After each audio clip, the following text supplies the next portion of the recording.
The Government Accounting Office broke this story about some analysis that they did. Now, I'm going to guess that they were looking at the math that was coming in to their office, and they were adding up the numbers there, and then they were looking at the math from other agencies and adding up the numbers there, and things weren't matching. And there's a huge discrepancy in the numbers of people who are unemployed, who's being counted. So you have businesses that are going under, and those are being declared, and those businesses have said they have so many employees. When you add up all those employees, it doesn't equal the number of people being covered by unemployment. So they're not even being counted as unemployed. So the Government Accounting Office came out with this report, and it's available online. You can check it out, and it's not good. It's actually kind of, well, it is. It's grotesque. It really is disgusting. If you can't draw the clear conclusion of what's going on from this report here and everything else that's come out objectively, if you can't draw this conclusion that I want to reveal in this video, the media is not going to talk about this, and it's going to seem obvious why. But what's going on is really obvious. No one's talking about it. You don't want to breathe those words, because as soon as you do breathe those words, it makes you a mark. They're kind of dangerous words. And in America, that's a weird thing, that words can be dangerous, but yeah, they can. Words can get you shut down really, really bad, for reasons that they should and for reasons that they shouldn't. So what am I talking about here? In this report, they have this chart here, and it shows you how many people are losing their jobs permanently because the business is trying to hang on. They're going to run out of money eventually, or they're just going to run out of the desire to take on so much debt because they're not getting any help. So eventually they're going under one by one. So this number is growing, the people who are permanently out of jobs. They're not going to have anything to go back to. And then you have people who are being laid off in the hopes that this will pass and the economy will come back. And there's no promises of that either. And people are just giving up.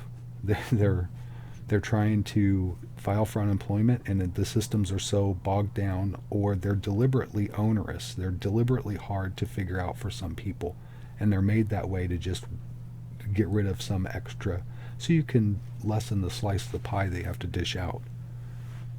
So I'm going to have Amy Goodman from Democracy Now! Explain to you in this clip what the Government Accountability Office came up with in their report.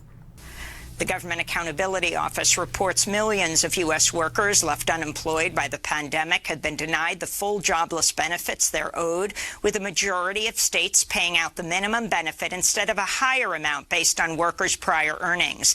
The GAO also found weekly Labor Department unemployment figures, which reached historic highs in 2020, have significantly undercounted the number of people out of work.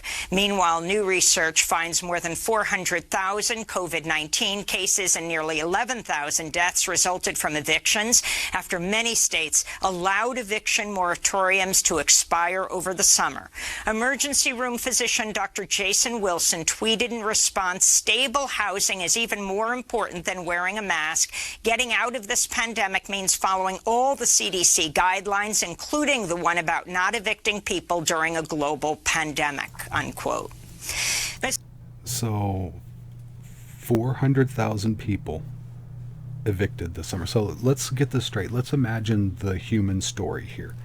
We have person A, citizen A, who is just going about their life trying to work and ink out a living from the nothing that we get for the jobs that we do. And all of a sudden, because of they didn't go to Italy, they didn't fly to China, they didn't go anywhere. They're just getting up, going to work. All of a sudden, their job gets shut down because of an infection that's brought into the country from somewhere else that the impact of that could have been lessened. So they've done nothing but what they're supposed to do. They lose their job. They go to file for unemployment. They can't get through. When they do get through, they get denied, or they don't get enough to cover everything. So then they have to make decisions like, do I pay for medicine? Do I pay for food? Do I pay for rent? Which one of these things that I all have to have do I have to give up now because I don't have enough money or no money?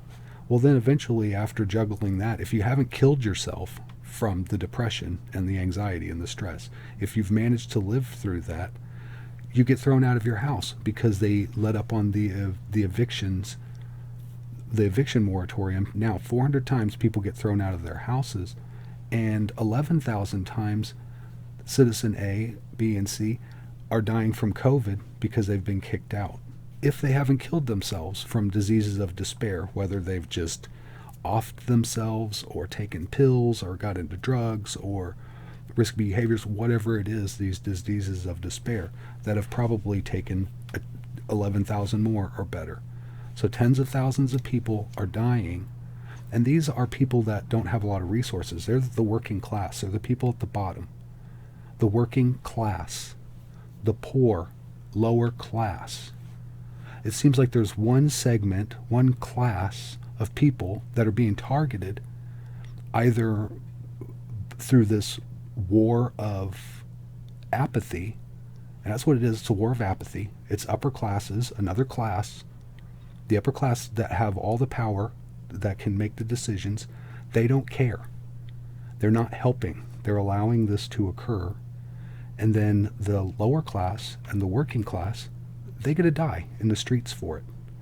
Now, what does that sound like when you have one class against another class? What does that sound like? Does that sound like class warfare to you? No one's talking about it. No one is calling it for what it is because no one dares say the class warfare word, because that's not what's happening here. People need to pull themselves up from their own bootstraps. We don't have boots or arms. We don't have the resources, the even basic fundamental resources to help ourselves and act in our own self-agency because there are too many obstacles in the way. Thrown out of your house because you've lost your job, you didn't do anything. No, somebody in an upper class went to Italy and brought that shit back to America. Somebody in another class went to China, brought that shit back to America. And then poor people who haven't even left the 4-block area they live in die of COVID. How is that fair?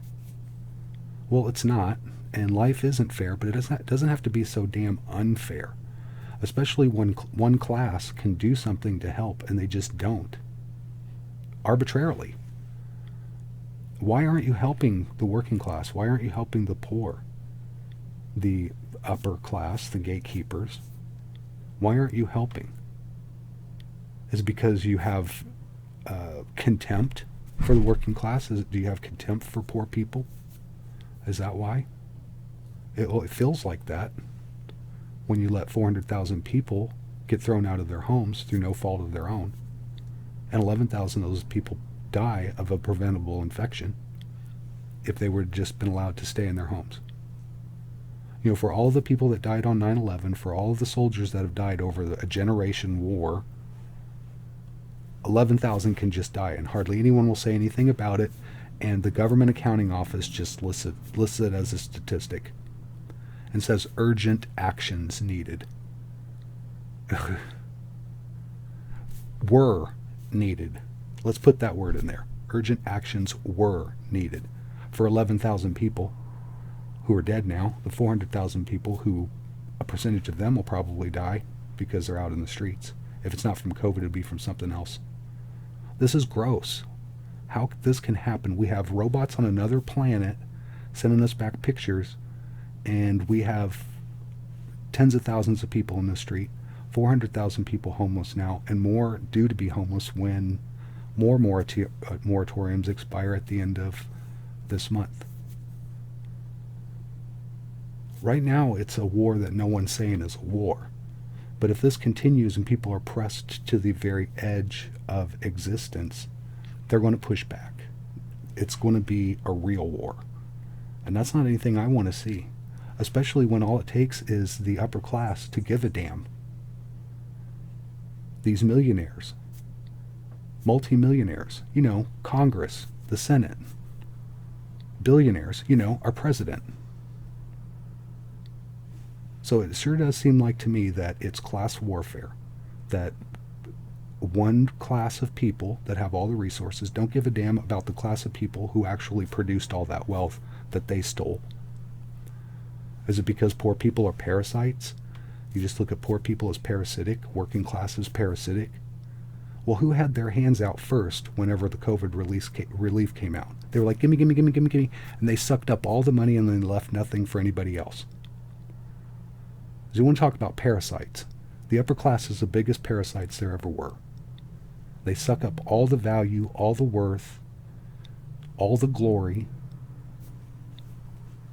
all the accountability. They just take it all from the working class and poor people, and no one calls it out for what it is. Jimmy Dore will call it out for what it is, and I'm calling it out for what it is. It's class warfare. And these people on the left that call themselves liberal, they need to be calling it out too. Because most of the people on the left are poor and working class because they're tired of being put upon by wealthy Republicans. We've got to do better. I keep saying this, we have to do better. Well, we're going to do better or it's going to get worse. Good luck with this one.